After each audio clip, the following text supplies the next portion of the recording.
Hola, tutor y compañeros.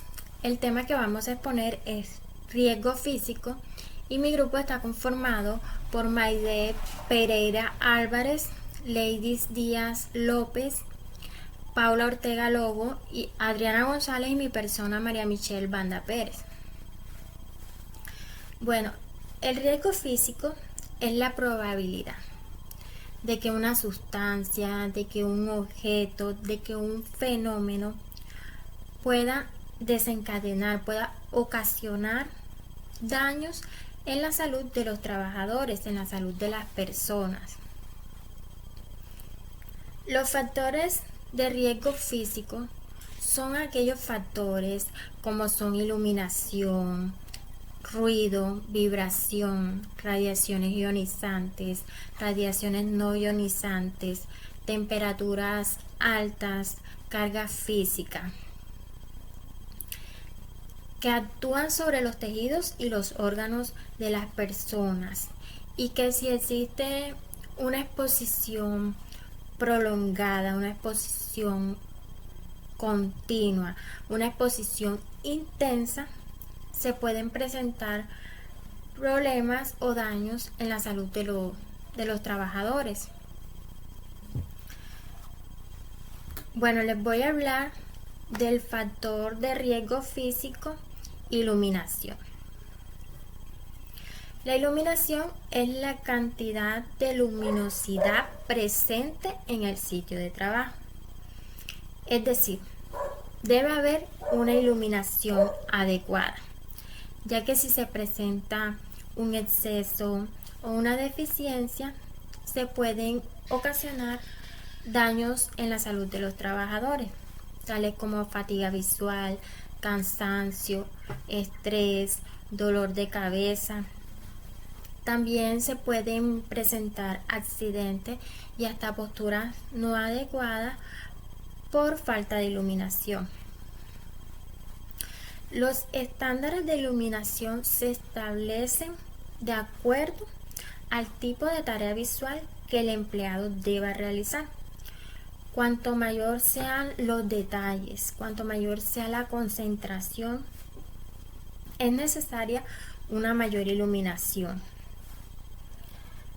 de tal forma que el trabajo se realice de forma eficiente, de forma eficaz, de forma segura, de forma cómoda. Bueno, les voy a hablar de los tipos de iluminación.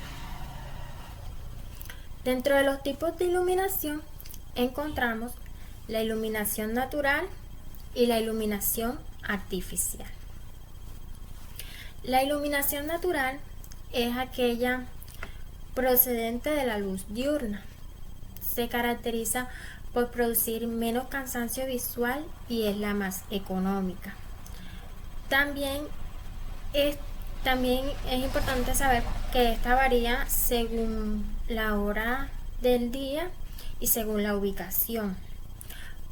Por ejemplo, cuando en el lugar de trabajo hay ventanas, hay aberturas en el techo que permiten la penetración de la luz natural, la penetración de la luz del sol. La luz artificial. Este es otro tipo de iluminación, el cual se utiliza como complemento a la luz natural. Se da por generación controlada de fenómenos de termorradiación y luminiscencia. Por ejemplo, las lámparas de vapor de mercurio, las lámparas fluorescentes, etc. Bueno, un sistema de iluminación debe tener cumplir los siguientes requisitos.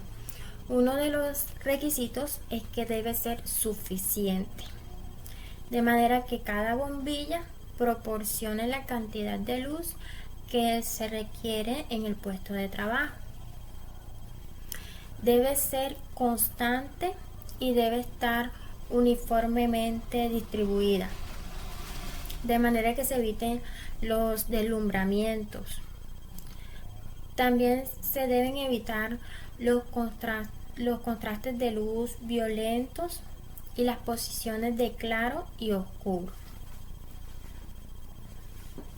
Les voy a hablar de algunos controles que debemos tener en cuenta o podemos tener en cuenta para este factor de riesgo físico que es la iluminación.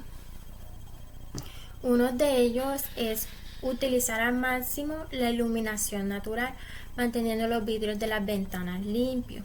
También mantener el valor de reflectancia recomendado para cada una de las áreas de infraestructura del local y de los instrumentos de trabajo.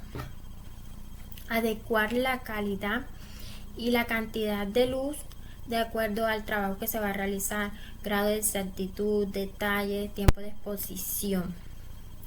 También iluminar pasillos, rampas, escaleras y demás lugares donde pueda haber gente. Utilizar colores claros en las paredes y los techos cuando sea necesario una mayor iluminación.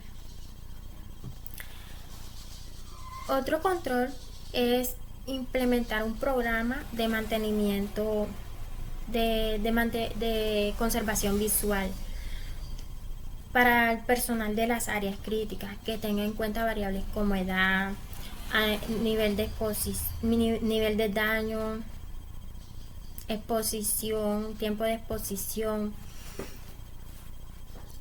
Y por último les voy a hablar que es importante tener un plan de mantenimiento de los artefactos que incluya la revisión de estos y de las instalaciones eléctricas. Bueno, como elementos de protección personal para utilizar en ambientes de poca iluminación tenemos las lámparas personales, las gafas de LED de chorros. Los instrumentos utilizados para medir la iluminación tenemos el luzómetro, que es un instrumento que permite medir la luz real, la iluminación real en un ambiente. La unidad de medida es luz. Y también otro instrumento es el luzmeter, que es un instrumento que permite medir la luz real en un punto definido.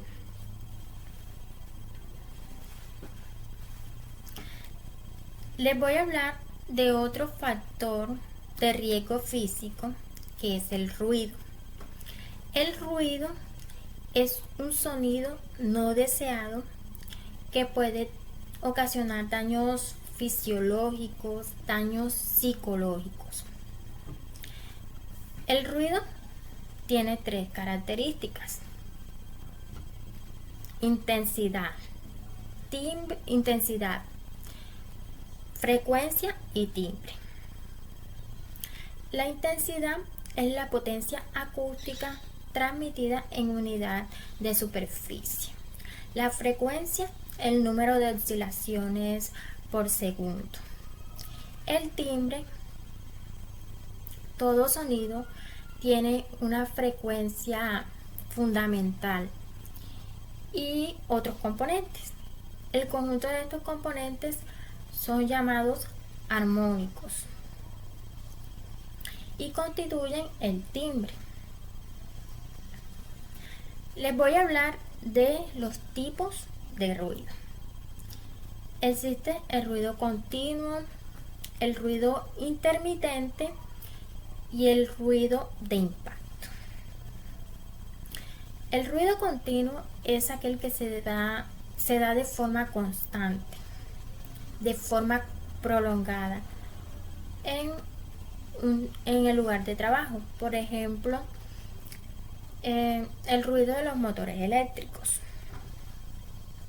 El ruido intermitente es aquel producido por las caídas bruscas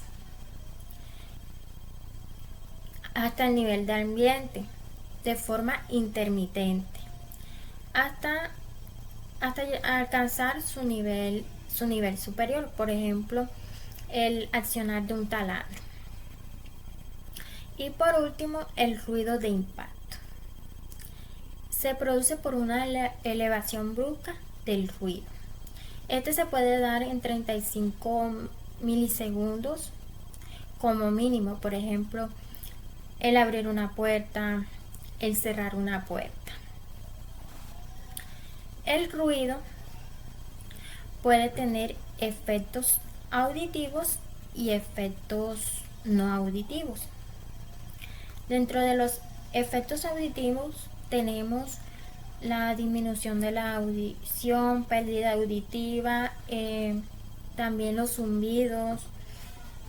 Es importante tener en cuenta la edad del trabajador, ya que con el tiempo los niveles de audición disminuyen con la edad, con el tiempo. Los efectos no auditivos. El ruido tiene efectos no auditivos, ya que compromete otros sistemas que no están relacionados con el auditivo. Por ejemplo, tiene efectos en el sistema nervioso, se pueden producir taquicardias, trastornos de sueño, que llevan a la depresión, a la fatiga, etc. A continuación verán un video referente al factor de riesgo físico ruido y mi compañera Adriana González continuará hablando sobre este tema.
Los ruidos forman parte de nuestra vida cotidiana y son agentes habituales en sectores como el agrícola, sanitario, metal y construcción.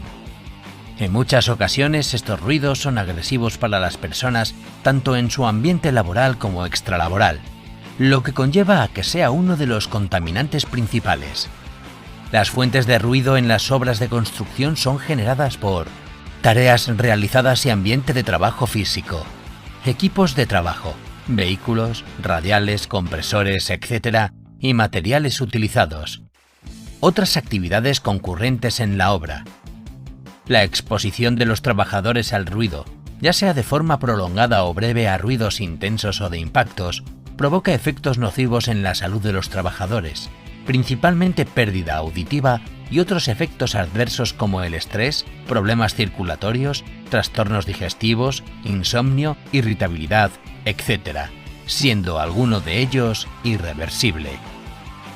Se deben aplicar todas las medidas preventivas necesarias para tratar de eliminar los riesgos o, si no fuera posible, reducirlos a su nivel más bajo posible.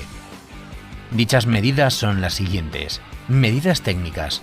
Disminuyen la generación y la propagación del ruido, máquinas con bajo nivel de ruido, mantenimiento adecuado, etc. Medidas organizativas. Reducen el tiempo de exposición, rotación de puestos, restricción de acceso, etc. Equipos de protección auditiva. Solo se utilizarán cuando las otras vías no funcionen, tapones o cascos orejeras. Vigilancia de la salud. Se establecerán controles auditivos para comprobar el grado de afectación. Formación e información. Para adoptar las medidas de prevención más eficaces y adecuadas. Es fundamental que trabajadores, técnicos y empresarios se conciencien y den una mayor importancia al problema del ruido, lo que repercutirá en una mejor salud y calidad de vida laboral y personal. Buenas, mi nombre es Adriana González Navarro. Hoy vamos a hablar sobre las vibraciones. Una vibración puede definirse como la oscilación de una partícula alrededor de un punto en un medio físico cualquiera. Si el medio es el aire, obtenemos el sonido. El medio sólido tenemos lo que se refiere por vibración del material. Análisis de las vibraciones. Efectos sobre el cuerpo humano. Las vibraciones se caracterizan por su frecuencia. Tiene intereses comprendidas entre 1 y 1500. Su amplitud se caracteriza mediante la aceleración del movimiento. Las medidas de las vibraciones se realizan mediante un acelerómetro. Los efectos producidos por la exposición de vibraciones son herramientas pesadas de obras públicas, martillos, neumáticos, que pueden ocasionar problemas en los huesos y en las articulaciones. Herramientas ligeras, por ejemplo, buriles en siderurgia, pueden causar problemas vasotumores. Efectos del dedo blanco. Herramientas rápidas. Tenemos la pulidora, desbarbadoras. El efecto se presenta como una quemadura que puede llegar al brazo y dejar marcas permanentes. Evaluación de las vibraciones. Mano, brazo.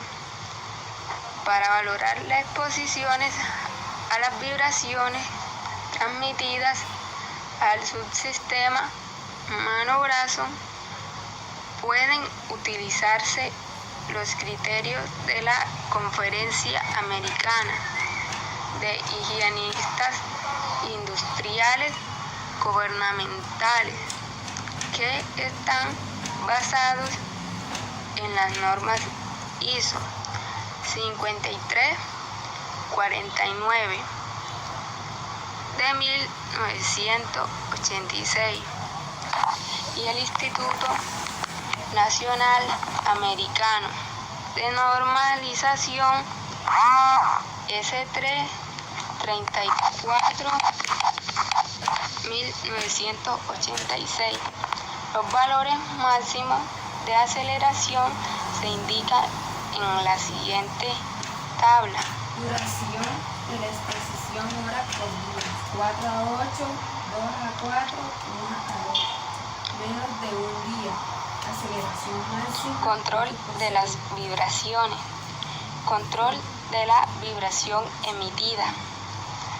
Tenemos la adquisición de equipos con bajos niveles de vibración. La selección adecuada de las máquinas y herramientas. Un mantenimiento adecuado puede permitir disminuir los niveles de vibración. Control de las vibraciones residuales. Mecanización de los procesos y control remoto. Mangos antivibratorios. Uso de guantes antivibratorios. Uso de materiales elásticos. Suspensión del asiento. Suspensión del vehículo. Entrenamiento en el uso de herramientas. la iluminación.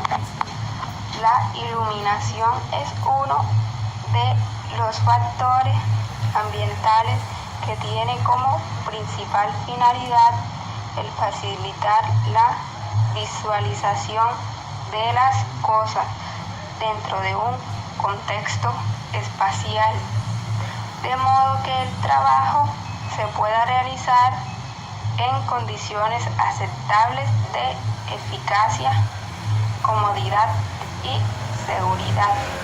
Requisitos de iluminación. La primera condición que debe cumplirse es que la cantidad de energía luminosa producida por la fuente que llega al plano de trabajo sea adecuada a la tarea que se realiza. Dicha cantidad expresa en luz. Toda actividad requiere una determinada iluminación que debe existir como valor medio en la zona donde se desarrolla la misma.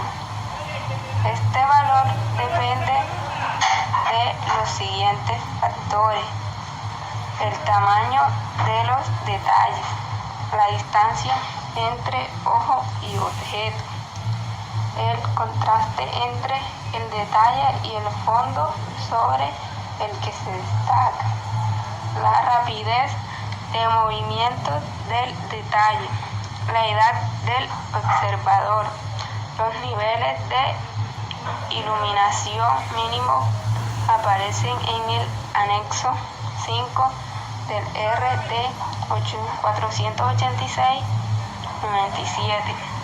Tareas con bajas existencias visuales, 100 lux. Exigencia visual moderna, 200 lux. Exigencia moderna alta, 500 lux. Exigencia visual muy alta, 1000 lux. Áreas o locales de uso ocasional, 50 lux. Áreas o locales de uso habitual, 100 lux. Vías de circulación de uso ocasional, 25 lux. Vías de circulación de uso habitual, 50 lux. La segunda condición es no producir deslumbramiento. Esto se produce cuando miramos una luz más fuerte a lo que estamos acostumbrados el ojo. Iluminación ubicada a baja altura y sin pantalla. Fuente más colocada o luz reflejada en superficies brillantes. La tercera condición para una buena iluminación es que se dé un contraste suficiente entre los distintos objetos que se están viendo. Por ejemplo, entre el papel y la superficie de la mesa. Una falta de contraste es aquellos trabajos que requieren una atención necesaria, puede originar fatiga. Encontramos también el ambiente térmico. La higiene industrial solo se ocupa de los aspectos ambientales de tipo termohidrométrico que pueden ocasionar daños físicos. Los conceptos básicos que deben tener en cuenta son capacidad de regulación del cuerpo humano. El ser humano necesita mantener la temperatura interna del cuerpo dentro de un margen muy estrecho. Sean cuales sean las condiciones exteriores, igual a 37 más o menos 1 grado centígrado. La generación de calor producido por el organismo Tenemos la actividad física del cuerpo que genera calor. Inmediatamente, el calor es el único contaminante que puede ser generado por el hombre, por lo que posee mecanismos de defensa contra él. La inmediatez de las consecuencias de una exposición. La exposición a condiciones térmicas extremas son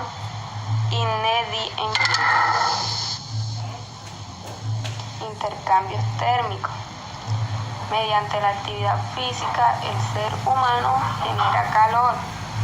Los mecanismos básicos de intercambio térmico entre el cuerpo humano y el ambiente que lo rodea son conducción, convección, radiación y evaporización.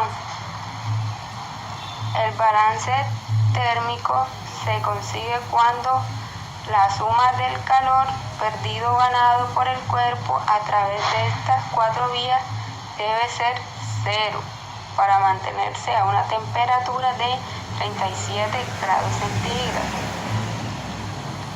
M menos E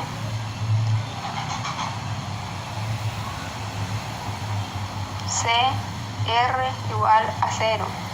M, producción metabólica de calor producida por el cuerpo. Actividad más metabolismo basal. E, pérdida de calor por evaporización. C, calor ganado o perdido por convección. R, calor ganado o perdido por radiación. Estrés térmico.